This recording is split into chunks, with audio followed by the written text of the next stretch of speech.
Good morning. Our hand today is going to be pocket sixes.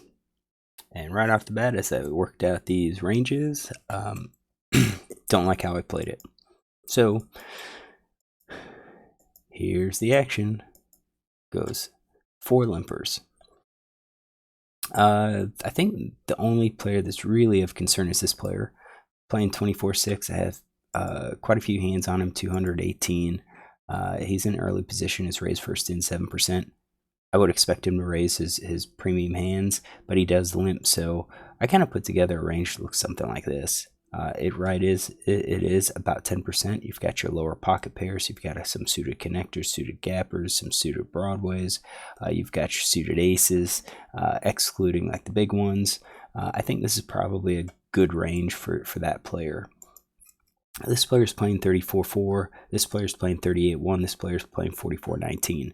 This player is pretty loose. I'm sorry, not he's loose and he's passive.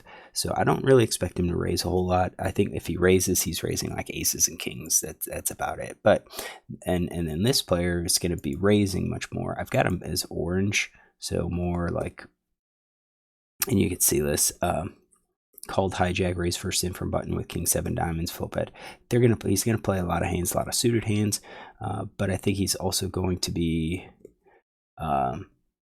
3-betting with higher frequency. I think this would be a spot where if he had a premium hand, he's going to raise. But in general, I think we're going to see an increase in the ranges as we proceed. So this is limper 1.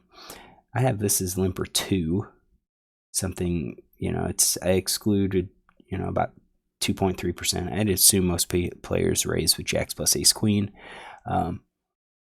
This third player, I have, this is the really loose guy. I've got this. I did have queens plus ace king. I think he would 3-bet. Not entirely sure. I'm not convinced. So, I have a note where he did not 3-bet with king in a blind versus blind situation. So I think when it comes to raising, he's probably just going to call with ace king.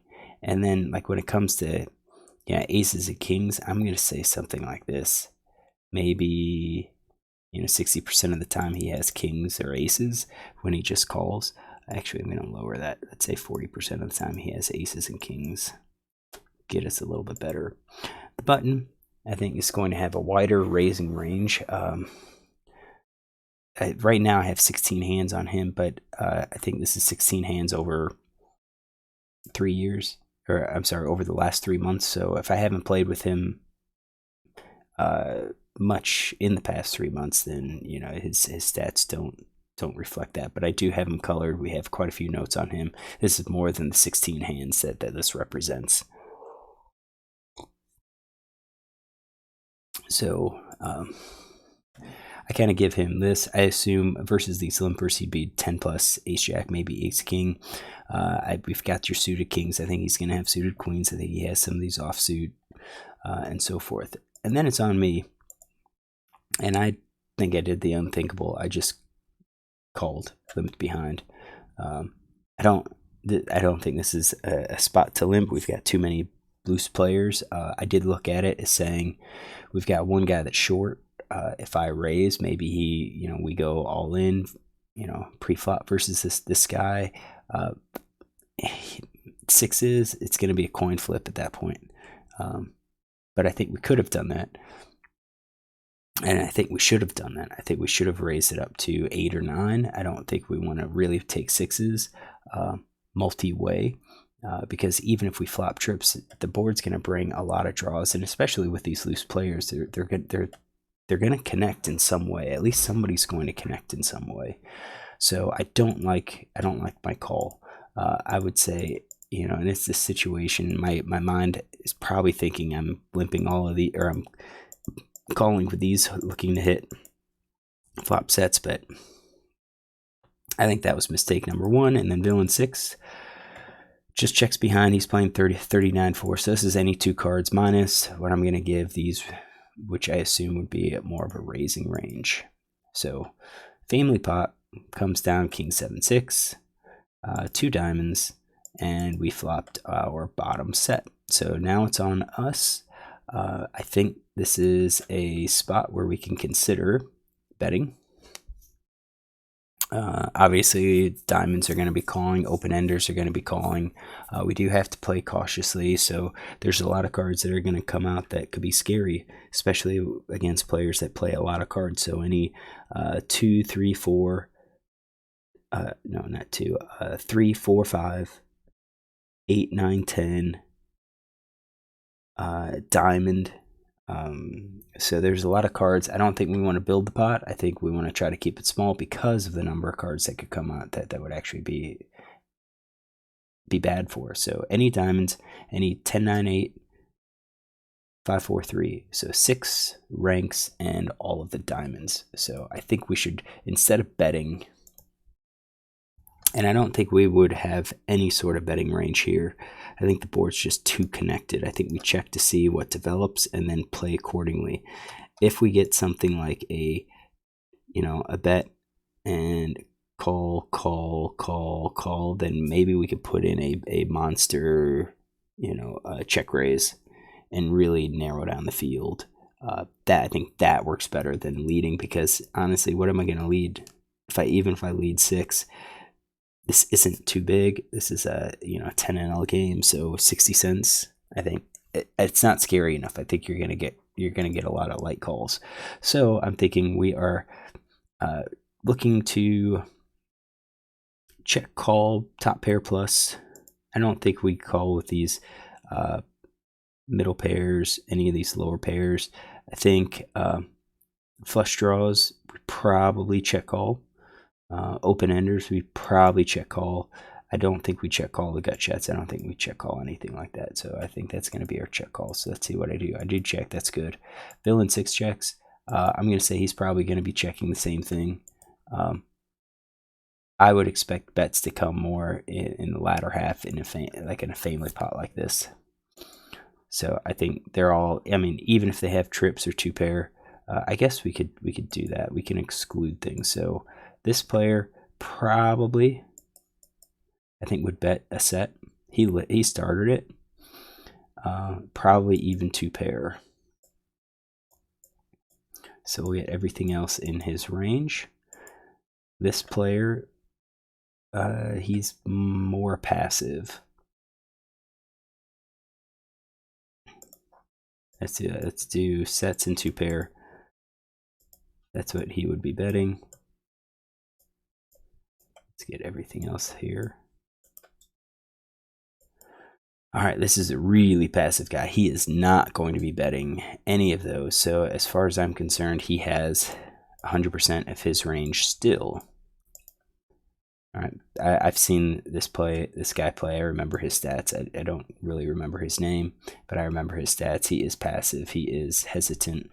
I think the only time he would bet would be on the river if he has a set or 2 pair, just because he's going to make sure that the straight and the flush don't get there. If the straight or the flush get there, he's not going to bet himself.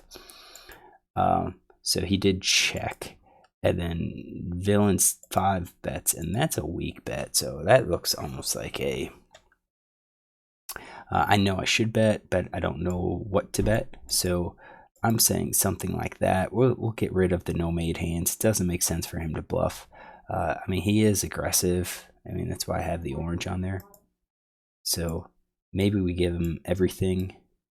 But actually, I think sets 2 pairs, top pair. I think he would bet more normally.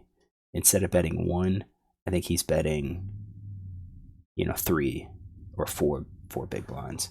So I think we can narrow his range down. Does he do this with the flushes? Maybe some of the flush draws. So let's give him the weaker ones. I think ace high definitely is betting larger. And same thing with the open ender. He would be betting, so let's X those out. Let's actually get our groups. All right, so he's betting like that. I don't think this is big enough. Yeah, we could raise now and thin out the field. no one's really showed anything, but I think our hand works better by just a call here. We're looking to win more, because if I raise and it just goes fold, fold, fold, fold, and he's gonna look at that and say, yeah, I don't have a big hand, I fold too. That's all I'm gonna win. So I think if I call, we have a better chance at winning more later on in the hand, because if we call, we might encourage one or two other players to call, and then if they catch a pair, they're gonna probably call again on the turn. So I think that's our general strategy here, and I would call with those top pair flush draws and so forth. And I don't know if I'd call with gut shots. I mean, it's going to be part of the draw, part of our flush draw here. I don't think I'm calling with these lower pairs. So that's going to be my calling range, and then all the rest fold. So big blind folds. This guy folds. This guy folds. And this guy folds. All right, so we are now heads up. 5 of diamonds. Ugh. And that's why I didn't want to bet. I think there's too likely, it's too high likelihood that a card's gonna come that we don't like. It doesn't help our hand. So now the diamond, it's a possibility he has a flush, but I think it's better if we just check and let him bet, and he bets bigger now. So and again, I think I'm going to be checking our entire range. I don't think I'm going to lead here. I think I'm going to let villain bet, and he bet larger. So at this point,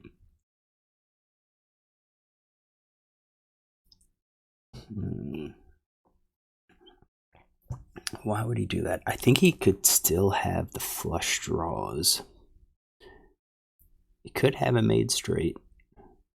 Would he have the flush? I thought I excluded those flushes.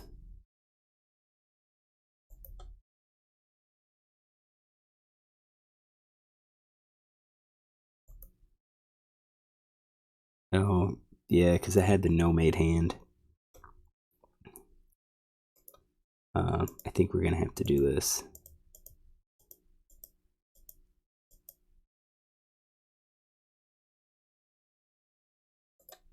Let's see if they have that. Yep, good. That's better. All right, so at this point, he could have the flush. He could be betting 6. Why would he bet that large? I don't think he has a flush. I don't think he has a straight. I don't know why he would bet that large. I think he's betting because he's on a draw, or he has something weak and he's trying to get me to fold, and he's trying to represent that he has a flush draw. Could still have these draws as part of his no-made hands. And he could also do a gut shot. I think this aggressive player might be doing that.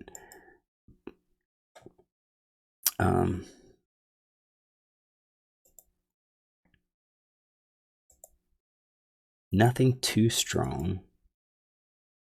I don't think we raise. I think we call. And I think we call even with the flush draw. So our decision is, if we call, we're going to probably need a lead, unless we think he's gonna bet again. He's gonna barrel again, and it is likelihood. There is a high likelihood that he is going to bet. He tends to bet, but if he really has a junk hand, he's not going to bet, and he probably wouldn't call a bet. I think he would lean more towards betting. So I think if we check call, we're going to probably check to him and hope he bets again.